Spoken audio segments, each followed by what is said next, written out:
नमस्कार, बहुत बहुत स्वागत है आप सभी का बंसल न्यूज में। मैं हूं आपके साथ अस्मिता। हमारा खास कार्यक्रम छत्तीसगढ़ आज का मुद्दा देख रहे हैं आप। आज का हमारा मुद्दा है किसानों का धान, सियासत में घमासान। धान का कटोरा कहे जाने वाले छत्तीसगढ़ में धमतरी में बड़ी कार्रवाई हुई। राइस मिल में अवैध धान के मेगा स्टॉक का खुलासा हुआ। खाद्य मंडी और राजस्व विभाग की संयुक्त कार्रवाई में करोड़ों का अवैध धान का स्टॉक पाया गया। हजारों क्विंटल धान और चावल बिना किसी दस्तावेज के मिले और इसी के साथ शुरू हुआ अवैध धान पर सबसे बड़ा सिकंजा। एक तरफ खरीदी रिकॉर्ड पर है तो दूसरी तरफ बिचौलियों का खेल भी उतनी ही तेजी से बेनकाब हो रहा है और इस पूरे मुद्दे पर सियासी बयानबाजी भी जोरों पर है। इसी मुद्दे पर करेंगे बात, करेंगे चर्चा, लेकिन उसके पहले देखिए रिपोर्ट।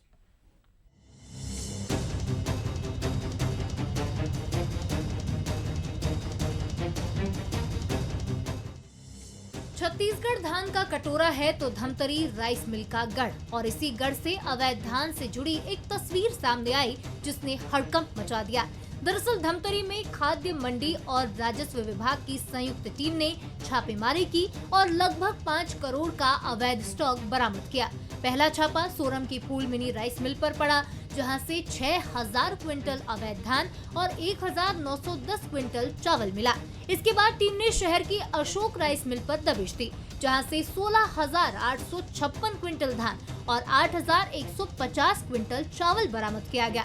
स्टॉक के बारे में कोई दस्तावेज नहीं मिले। इतनी बड़ी मात्रा में अवैध भंडारण सामने आया तो दोनों मिलों के स्टॉक को तुरंत सील कर दिया गया। धमतरी कलेक्टर अविनाश मिश्रा का कहना है कि ये कार्रवाई आगे भी जारी रहेगी। इतनी बड़ी मात्रा में धान कहां से, कब और कैसे लाया गया, इसकी जांच अभी जारी है। गरियाबंद में 24 क्विंटल अवैध धान जब्त। 29 नवंबर को अमलीपदर में 611 कट्टा धान सीज। जशपुर में 400 क्विंटल अवैध धान पर एक्शन। जांजगीर चांपा में 150 क्विंटल अवैध धान पकड़ा। बलरामपुर में 175 बोरी, पेंड्रा में 763 बोरी धान सीज। सूरजपुर में 390 क्विंटल, बीजापुर में 765 क्विंटल बरामद। 24 नवंबर को सूरजपुर में 88 क्विंटल धान पकड़ा। 22 नवंबर को पेंड्रा में 80 क्विंटल धान पकड़ा। धमतरी में 22,000 क्विंटल धान किया जब्त। रायगढ़ में 7,579 क्विंटल धान सीज।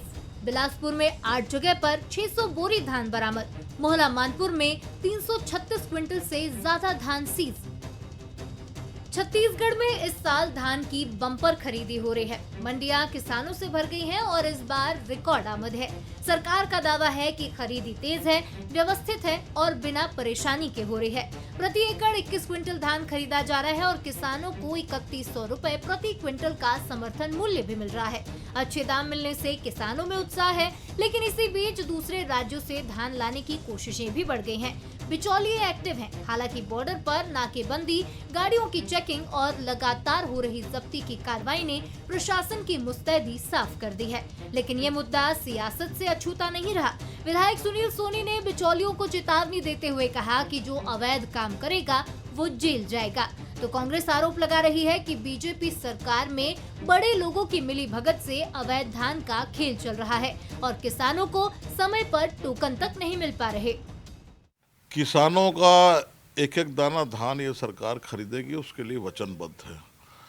लेकिन धान 3100 रुपया 21 क्विंटल मिल रहा है, इसलिए जो है वो जो 2 नंबर का काम करने वालों के लिए त्यौहार नहीं आ गया कि उनके लिए उत्सव आ गया कि जो है वो आप इस उत्सव के अंदर में शामिल हो और पैसा कमाओ।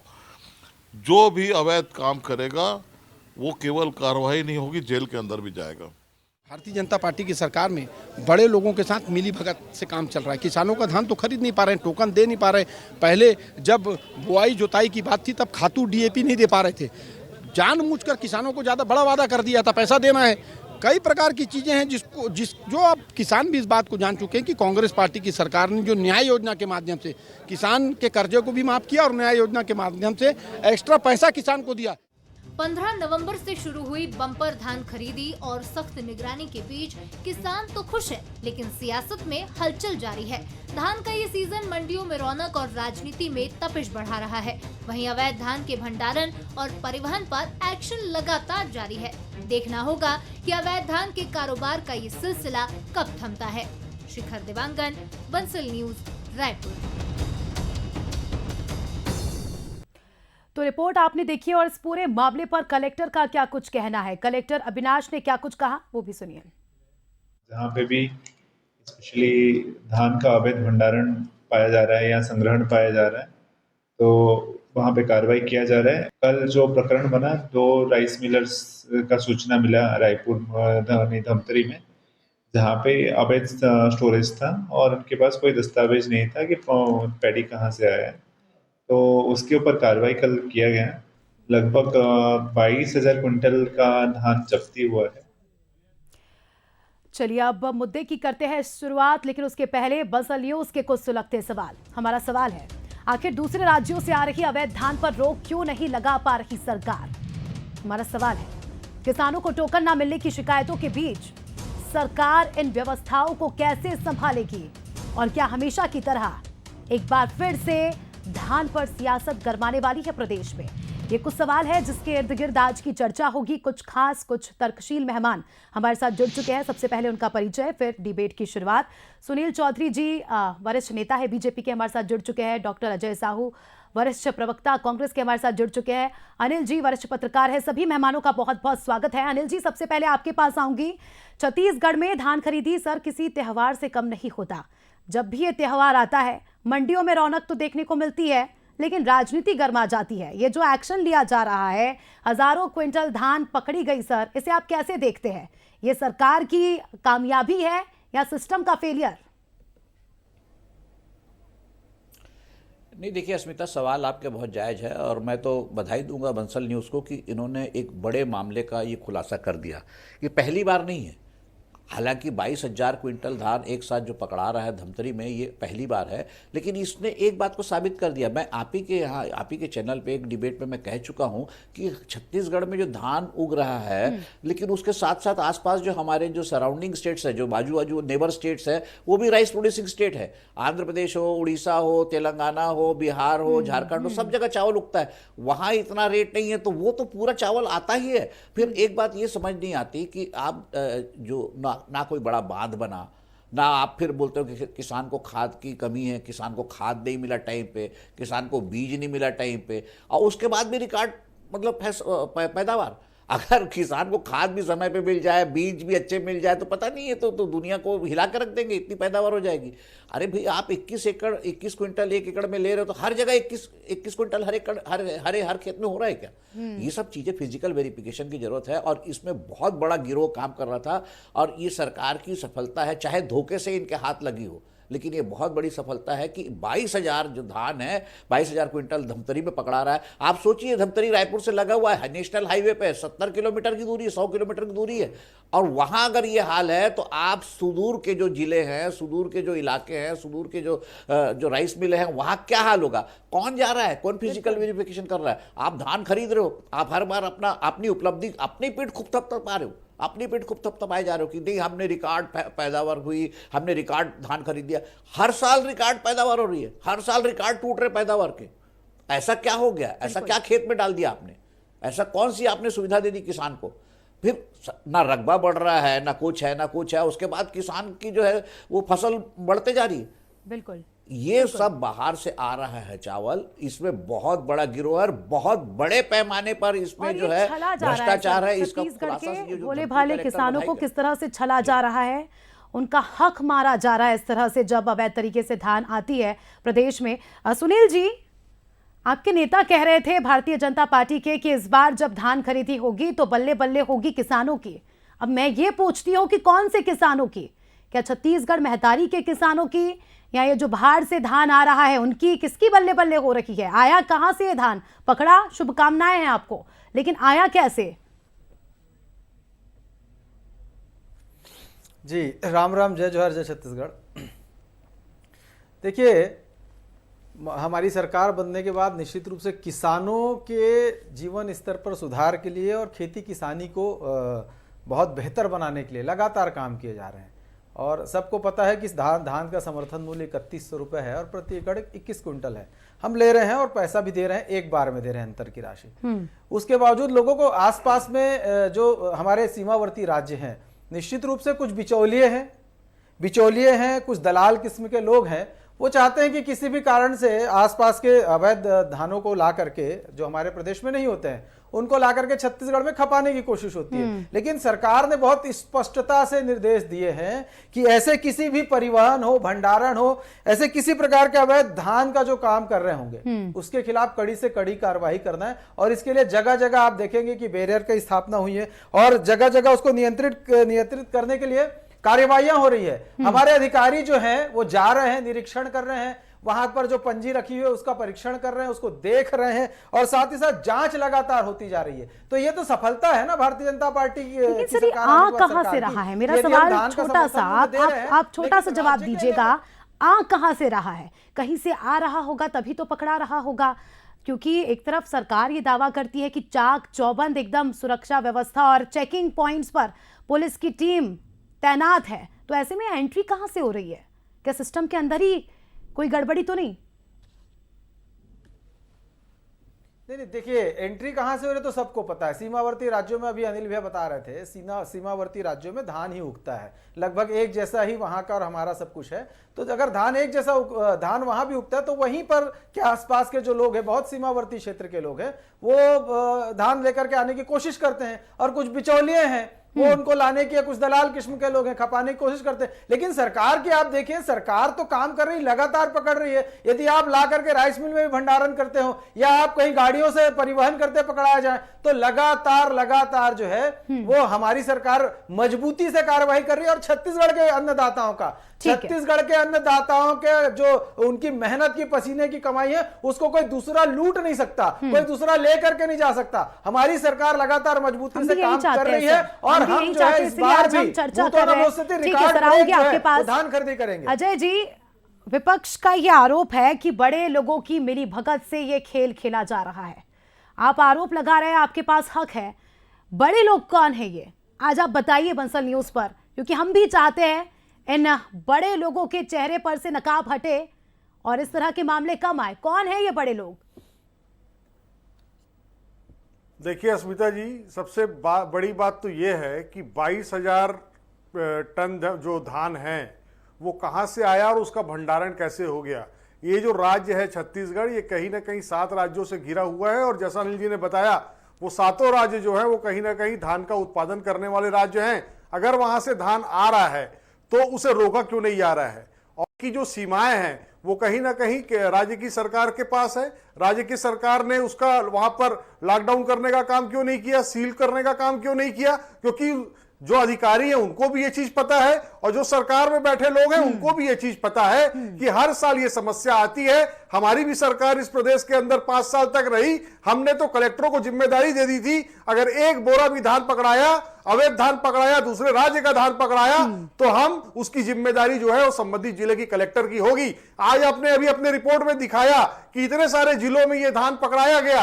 ये सरकार ने, विष्णु के सुशासन में क्या एक भी कलेक्टर के ऊपर कार्रवाई हुई? मैं तो धमतरी के कलेक्टर को धन्यवाद देता हूं, आभार व्यक्त करता हूं आपके चैनल के माध्यम से कि उसने कलेजा दिखाया और दूसरे राज्यों से आने वाले इतने बड़े धान का जो भंडारण हुआ था उसे पकड़ने का काम किया। अस्मिता जी, आपने पूछा कि वो बड़े लोग कौन हैं, तो निश्चित तौर पर ये बड़े लोग वो लोग हैं जिसे इस सरकार की सरपरस्ती हासिल है, जो लोग इस सरकार को फंडिंग करते हैं, जो लोग इस सरकार को बनाने में मदद करते हैं और सरकार की हिम्मत नहीं होती कि ऐसे लोगों के खिलाफ कार्रवाई कर सके। सुनील जी कह रहे हैं जिन क्षेत्रों से धान पकड़ाई है उनमें से कई क्षेत्र ऐसे हैं जहां आपके भी विधायक हैं, कांग्रेस पार्टी के भी विधायक हैं, तो इसे मैं क्या समझूं? क्योंकि ये मुद्दा तो किसानों का है, ये सियासत का मुद्दा है ही नहीं। देखिए, धान का जो मुद्दा है, दूसरे राज्यों से जो धान आ रहा है अस्मिता जी, वहां पर भारतीय जनता पार्टी की सरकारें हैं। जिस राज्य में धान की कीमत कम है वहां से छत्तीसगढ़ में अगर धान की कीमत ज्यादा है और दोनों जगह डबल इंजन की सरकार है, केंद्र में भारतीय जनता पार्टी की सरकार है, ट्रिपल इंजन की सरकार हो गई, तो उसके बाद अगर ना तो देश की सीमा, अंतर्राष्ट्रीय सीमा सुरक्षित है, ना ही राज्य की सीमा सुरक्षित है, पाकिस्तान से ड्रग्स छत्तीसगढ़ आ जाता है। आपने आरोप लगाया, आऊंगी आपके पास अपने सवाल के साथ। ठीक है, आऊंगी सर। अनिल जी, आपसे समझना चाहूंगी, छत्तीसगढ़ को 25 साल हो चुके हैं राज्य गठन को और इतिहास में जाए तो शुरू से लेकर अब तक ये समस्या रही है। धान खरीदी में इस तरह की बातें सामने आना, चाहे सरकार किसी की भी रही हो, पिछली सरकार में भी कई सारे कथित आरोप लगे, अब भी वही समस्या सामने निकल कर आ रही है। तो क्या हम ये समझे सर कि छत्तीसगढ़ में धान क्या सिर्फ राजनीति का मुद्दा ही रह जाएगा? सरकारें बदलती है लेकिन समस्या जस की तस रहती है। नहीं, बिल्कुल ठीक, आप अस्मिता जी बिल्कुल ठीक कह रही हैं। समस्या वैसी की वैसी है। राज्य बनने के बाद से लेके अब तक ये धान का कटोरा जरूर था, लेकिन इस धान के कटोरे में इतने छेद हैं कि गिन नहीं सकते आप। और ऐसा नहीं है कि ये इसी सरकार में धान की तस्करी हो रही है। जब से राज्य बना तब से धान की तस्करी हो रही है। कोरोना काल में तो ऑटो रिक्शा में धान पकड़ाया है, ऑटो रिक्शा में लेकर आ रहे थे। और फिर अजय ने कहा पाकिस्तान का ड्रग यहाँ आया, बिल्कुल सही कहा उन्होंने, लेकिन उसके पहले जो है उड़ीसा से जो गांजा आ रहा है वो तक तो नहीं पकड़ पा रहे। अरे पूरे हिंदुस्तान को गांजा सप्लाई उड़ीसा से आके छत्तीसगढ़ से ही होता है, वो अलग मुद्दा है। लेकिन धान 22,000 क्विंटल धान एक दिन में नहीं आ सकता। बिल्कुल 22,000 क्विंटल के लिए कम से कम 200 ट्रक जो है लगते हैं। 200 ट्रक धान आ रहा है और किसी को पता नहीं। फिर आप कह रहे हैं कि सुनील कह रहे हैं कि हमारी चेक पोस्ट है, हमारे बैरियर है, हमारे जो स्टाफ है जो वो फिजिकल वेरिफिकेशन के लिए जा रहे हैं, पंजी देख रहे हैं। देखिए ये बहुत बड़ा रैकेट है, आज का नहीं है। और ये छत्तीसगढ़ में आज का नहीं है, इसके पहले भी बहुत बार हो चुका है। बड़े बड़े जो नाम भी आ चुके हैं इसमें, जो तस्करी करते थे। बांग्लादेश जाता था यहाँ से चावल, बांग्लादेश की तस्करी होती। तो ये कोई नई बात नहीं है। और सबसे बड़ी बात यह है, इसमें मारा जाता है किसान, जिसको आप जो एक झुंझुना दे देते हैं, चलो भाई तुम्हारा एमएसपी बढ़ा दिया, तुम्हारा ये कर दिया, तुम्हारा वो कर दिया। फिर मैं एक बात ये समझ नहीं पा रहा हूं कि ना खाद टाइम पे मिल रहा है उसको, ना बीज टाइम पे मिल रहा है। कभी बोलते हो क्वालिटी बीज नहीं मिल रहा है, कभी बोलते हो क्वालिटी खाद नहीं मिल रही। फिर ना बड़े डैम बने, एक भी बड़ा डैम नहीं बना इस 25 साल में, एक भी बड़ा डैम नहीं बना है। तो फिर स्टॉप डैम के भरोसे क्या इतनी फसल बढ़ रही? आपको फिजिकल वेरिफिकेशन करना पड़ेगा। और ये बहुत बड़ा रैकेट है। ये छत्तीसगढ़ की, ये पैसा सरकार का पैसा है, जनता का पैसा है, जनता गाड़े कमाई का पैसा है। ये इस तरह से अगर दूसरे राज्य के लोग धान अगर तस्करी करके लूटेंगे तो छत्तीसगढ़ का डेवलपमेंट कहां होगा? छत्तीसगढ़ सरकार की पूरी ताकत तो किसानों पे लग जाती है। आप किसानों के चक्कर में बाकी सारे डेवलपमेंट के काम जो है, इंफ्रास्ट्रक्चर के काम है, रुकते हैं। लेकिन किसान प्राथमिकता अगर है तो किसान के जीवन का उन्नयन होना चाहिए, उसका लाइफस्टाइल में ग्रोथ होना चाहिए, उसका अर्निंग में ग्रोथ होना चाहिए। वो आज भी किसान कर्ज ले रहा है और ऐसे ही चलता रहेगा सर। तो आने वाले समय में भी यही इसी मुद्दे पे मैं तो ये कह रही हूं कि आने वाले समय में भी किसी की भी पार्टी आ जाए, हम इसी मुद्दे पर चर्चा करेंगे। लेकिन हम ये नहीं चाहते हैं, हम चाहते हैं बदलाव हो। सुनील जी, आपने ये माना, ये बहुत अच्छी बात है, आपने ये माना कि बिचौलियों के चलते ये हो रहा है।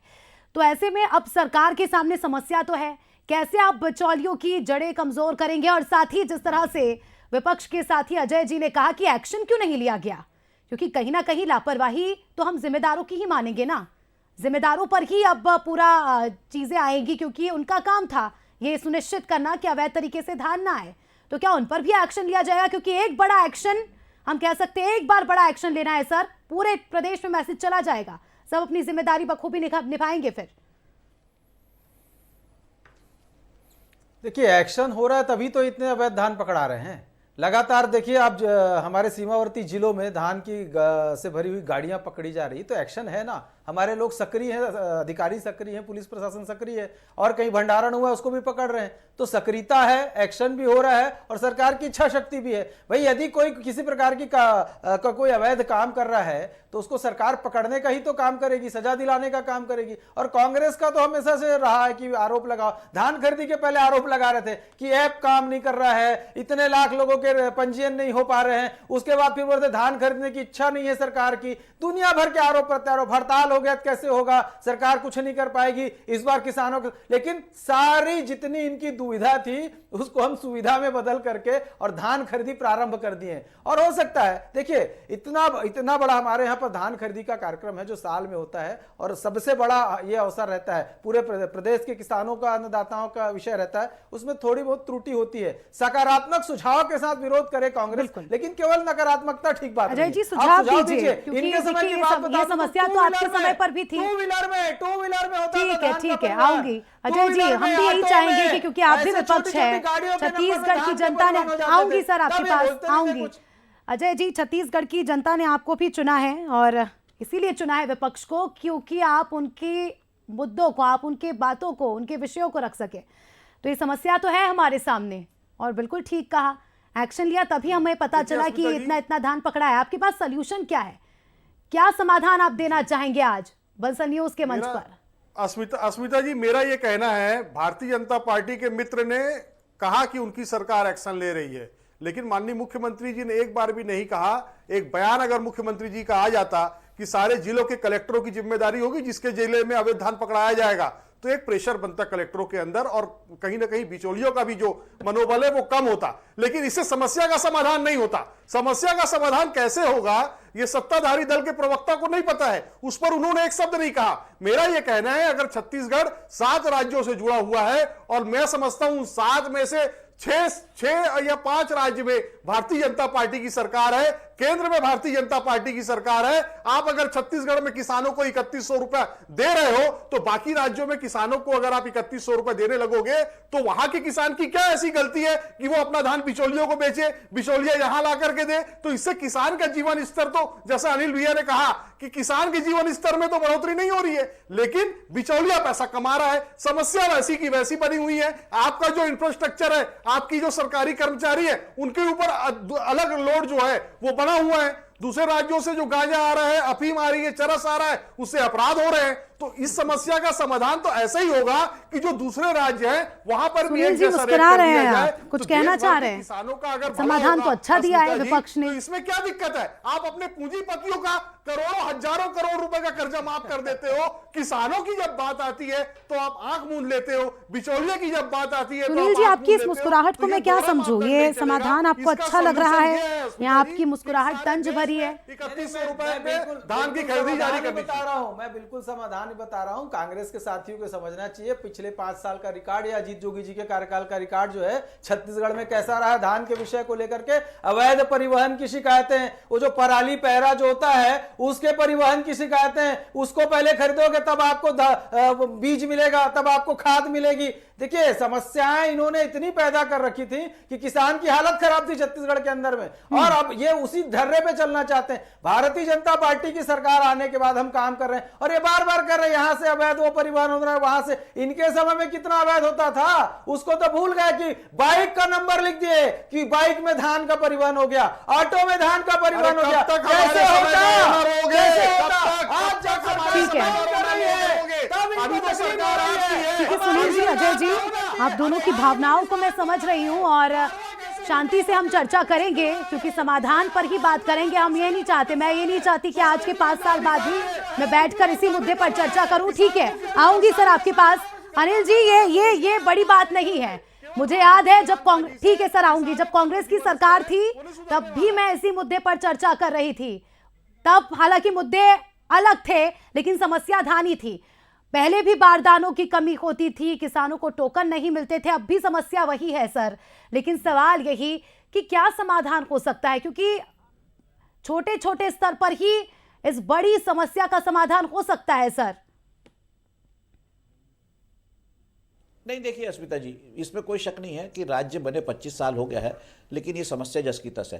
अरे छोटी छोटी बात तो बहुत दूर की बात है। मैं समझता हूँ कि आज तक जो है किसी भी राज्य सरकार ने, मैं कांग्रेस भाजपा की बात नहीं कर रहा हूँ, पहली से लेके इस सरकार ने भी, और फिर अब तो सरकार कांग्रेस की नहीं है ना। कांग्रेस ने गलती की, कांग्रेस ने लापरवाही की, कांग्रेस ने गलत किया, कांग्रेस ने पाप किया तो उसकी सजा मिल गई, विपक्ष में चले गए। अब तो आपकी सरकार है और अभी आज तो नहीं बनी है, 2 साल हो गया, दूसरी धान खरीदी है, तो आपको इस बार तो आपको एक तो फुल प्रूफ स्कीम लानी चाहिए। सबसे बड़ी बात यह है कि आज भी जो है धान खरीदा हुआ जो है किसानों का, वो खरीद तो लेती सरकार, अब पड़ा रहता खुले में। आप उसके स्टोरेज की व्यवस्था नहीं कर पाए 25 साल में। आज भी वो खुले में रहता है, आज भी तालपत्री में ढाकते हो, फिर पता चलता धान सड़ गया, फिर पता चला धान खराब हो गया, फिर पता चला इतना धान पड़ा रह गया। तो ये सब कौन करेगा? इसमें तो बड़े बड़े आपके अफसर हैं, बड़े बड़े IAS है, बड़े बड़े आपकी पूरी टीम है, किसानों के विशेषज्ञ है। आपके कर्मचारी करते क्या है? आप इतने साल तक जब धान खरीदने का मौका आता है तब धान खरीदी में लग जाते हो, जब किसान को बुआई का मौका आता है तब उस समय एग्रीकल्चर डिपार्टमेंट तैयार हो जाता है और उसके बाद सो जाते हो साल भर। अरे आपको साल भर वर्किंग मोड में रहना है और साल भर आप और कब तक आरोप लगाते रहेंगे भाई कांग्रेस पे? कांग्रेस ने जो किया, कांग्रेस भुगत गई, आप वो क्यों कर रहे हो? और ये धान किसान बेहद समझदार है। अभी चुनाव में भले ही समय है लेकिन किसानों को तो सब कुछ याद रहेगा ना कि उनके साथ क्या हुआ। सुनील जी, अब आप आखिरी क्लोजिंग स्टेटमेंट 10 सेकंड में ये दीजिए और साफ तौर पर ये बताइए कि जिन सप्लायर्स के यहाँ से, जिन मिल मालिकों के यहाँ से धान खरीदा गया है, उन पर कब एक्शन लिया जाएगा? क्योंकि धान पकड़ ली वो तो ठीक है, वो तो पकड़नी ही थी, लेकिन अब इन्हें स्टोर करने वालों पर कब एक्शन लिया जाएगा? लगना चाहिए NSA। सुनील जी। एनए से लगना चाहिए उसको। देखिए, जो भी इस प्रकार का काम कर रहा है, अवैध काम कर रहा है, विधि सम्मत जो कार्यवाही वो हो रही है, भाई कानून सम्मत जो कार्यवाही है वो तो कर ही रही है सरकार। और सरकार चाहती है कि छत्तीसगढ़ के किसान समृद्ध हो। सरकार छत्तीसगढ़ के किसानों की समृद्धि के लिए, छत्तीसगढ़ की समृद्धि के लिए हर वो काम कर रही है जो आवश्यक है। हमने लगातार काम करके दिखाया है। अच्छी बात है सर, लेकिन छत्तीसगढ़ की जनता ये चाहती है कि ऐसा एक्शन लिया जाए कि कोई इस तरह से धान रखने में भी घबराए, डरे कि सरकार ऐसा फिर एक्शन लेगी कि बचेंगे नहीं कहीं के। ठीक है, आप भी बताइए अजय जी, अब आप किस तरह से इस पूरे मुद्दे को लेकर आएंगे, क्योंकि विपक्ष में आप भी हैं। देखिए, भारतीय जनता पार्टी का काम है झूठ बोलना। प्रधानमंत्री जी से कोई प्रश्न करो तो वो नेहरू जी के समय को कोसते हैं, और सुनील चौधरी से कोई बात करो तो वो कांग्रेस के समय को छोड़ते हैं। सुन तो लो। इसी बीच हम ये उम्मीद करते हैं, बंसल न्यूज ये उम्मीद करता है, छत्तीसगढ़ की जनता ये उम्मीद करती है कि दोनों ही पार्टी मिलकर इन बिचौलियों पर, इन मालिकों पर, सो कॉल्ड बड़े लोगों पर एक्शन ले। आप मुखर हो क्योंकि आप भी विपक्ष में, और आप एक्शन लो। शुक्रिया सभी मेहमानों का जुड़ने के लिए और चर्चा में शामिल होने के लिए। तो छत्तीसगढ़ में धान खरीदी एक बड़ी समस्या है, लेकिन उससे भी बड़ी चुनौती, जिस तरह से अभी हमने बहस की, सबसे बड़ी चुनौती उसका समाधान है। 25 साल को गए हैं, लेकिन ये एक ऐसी समस्या है जो जस की तस है। लेकिन अब देखने वाली बातों की कि ये जो एक्शन लिया है, इसका रिएक्शन क्या होगा, और ये क्या इसका रिएक्शन उन लोगों पर होगा जिन्होंने ये हरकत की है, ये तो आने वाला समय ही बताएगा। फिलहाल आज का मुद्दा में इतना ही। दीजिए इजाजत, देखते रहिए बंसल न्यूज। नमस्कार।